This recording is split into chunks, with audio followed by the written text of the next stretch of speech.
사위를 협박한 죄로 하옥시킵니다. 비록 자살로 결정났지만 며느리를 핍박한 죄로 이 시어머니 최 씨도 하옥을 시킵니다. 사건은 여기서 일단락을 맺게 됩니다. 그렇다면 이 얘기는 여기서 끝을 내게 되는 걸까요? 물론 아닙니다. 격쟁이란 제도가 있었습니다. 이 격쟁은 억울한 일을 당한 자가 이 꽹과리를 치면서 나라님에게 해결을 구한다는 일종의 청원제도와 같은 것입니다. 사건이 일어난 3년 후 박여인의 오래비인 박용애는 이 사건을 재수사해달라고 격쟁을 올립니다. 사건은 다시 삼검으로 넘어가게 됩니다.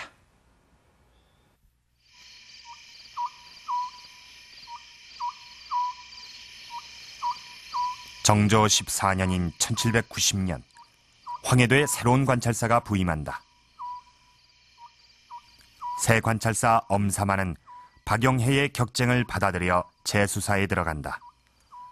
먼지 속에 잠자고 있던 박여인 사건의 거만이 들춰지고 3년 전의 시장이 다시 드러난다. 엄사만은 날카로운 수사로 그동안 가려졌던 여러 가지 사실을 밝혀낸다.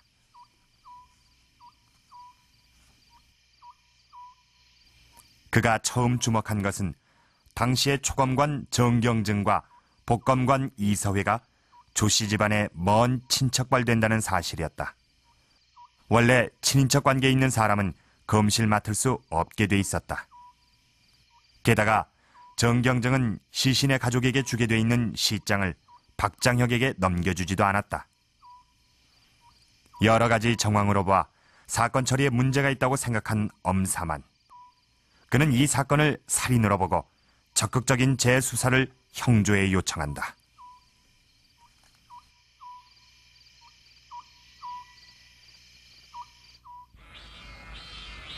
살인사건 수사는 정확하고 또 정확해야 한다는 것이 조선시대의 기본 방침.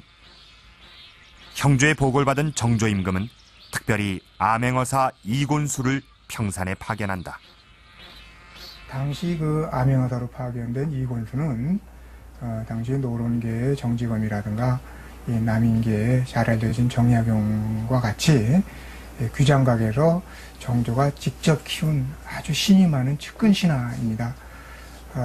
그래서 이러한 신하를 이 암행어사로 직접 파견했다는 것은 정조가 당시에 국왕으로서 직접 처결해야 했던 이 살인사건, 예컨대 부부관계의 살인사건, 그리고 부자관계의 살인사건, 그리고 군신관계의 살인사건 중에서 이 억울하다고 생각되는 살인사건의 경우에는 국왕이 어떤 경우라도 직접 처결해서 밝게 해결하겠다라고 하는 뜻을 명백하게 보인 것을 의미합니다. 어사 이곤수는 다시 한번 무원록의 내용을 연구한다. 초복검에서 자살의 근거로 들었던 점은 손에 반항을 한 흔적이 없고 눈이 감겼다는 점들이었다. 그러나 그는 이것을 다르게 해석했다. 이것은 자살의 결정적인 증거가 아니며 오히려 공범이 있었다는 사실을 뒷받침한다고 본 것이다. 연약한 한 여자가 통증을 이겨가며 자기 목을 3번이나 찔렀다는 것도 의심이 가는 부분이었다. 게다가 초검에서 보였던 목을 맨 흔적도 복검에선 발견되지 않았다. 이것이야말로 타살의 확실한 증거가 된다고 그는 생각했다. 이 목에 남은 흔적을 색흔 또는 색구 이런 말로 또는 의흔 이런 말로 표현되는데, 살아서 본인이 목을 맸다 하면, 살아있는 동안에 맸다 하면은 그 부위가 압박을 받으면서 출혈이 되기 때문에 그 색구가 오래오랫동안에 그걸 눈에 띄게 되죠. 그렇지만 사후에 이걸 가정하기 위해서 목을 맸다 하면은 출혈이나 이런 게 없기 때문에 비교적 생전 시의 것보다도 쉽사리 잘 없어질 가능성이 있습니다.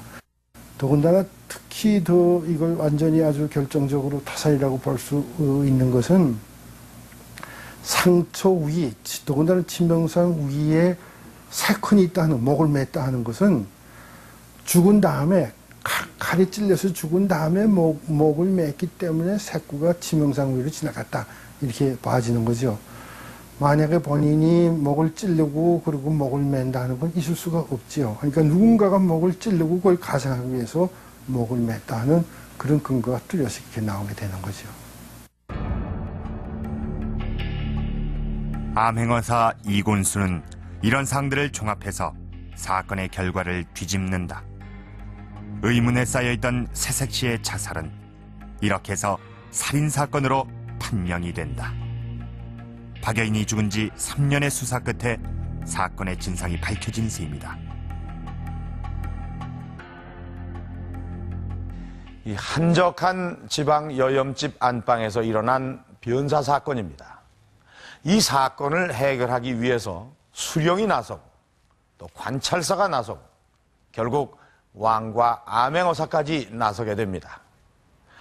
이 자살로 묻혀질 뻔했던 이 죽음이 3년 만에 결국 살인사건으로 판명이 납니다.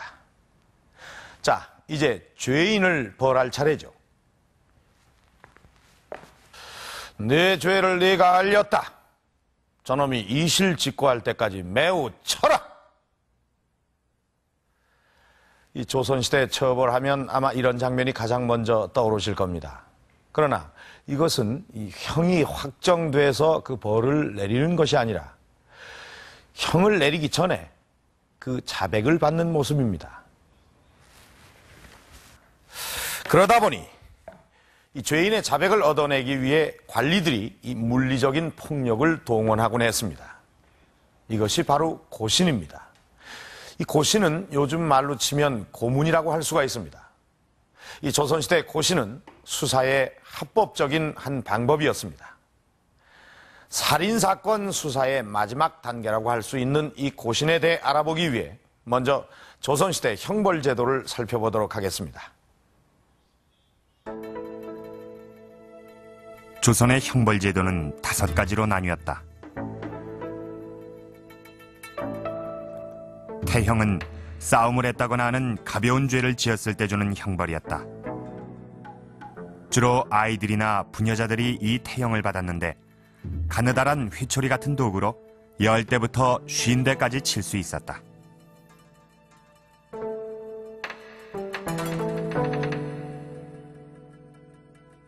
장형은 태형보다 한 단계 무거운 벌로서 60대부터 100대까지 칠 수 있었다. 장형엔 기본 도구인 장 외에 곤장과 치도곤 등 특수한 목적에 사용하는 장을 따로 두기도 했다. 우리가 흔히 들어왔던 곤장은 사실 군인들에게 쓰던 장이었고 치도곤은 절도죄를 저지른 죄인에게 치던 장이었다. 도형은 장을 친 후에 광산이나 염전 등에 보내 사역을 시키는 형벌. 그리고 유형은 역시 장을 친 후 집에서 멀리 떨어진 유배지에 보내는 형벌이었다. 도형은 1년에서 3년 반 사역을 시킬 수 있었고 유형은 천리에서 3천리까지 유배를 보낼 수 있었다. 사형은 죄인의 목숨을 빼앗는 가장 무거운 형벌로서 목을 치는 참수형과 죽이긴 죽이되 신체는 보존하게 하는 교수형이 있었다. 도형이나 유형은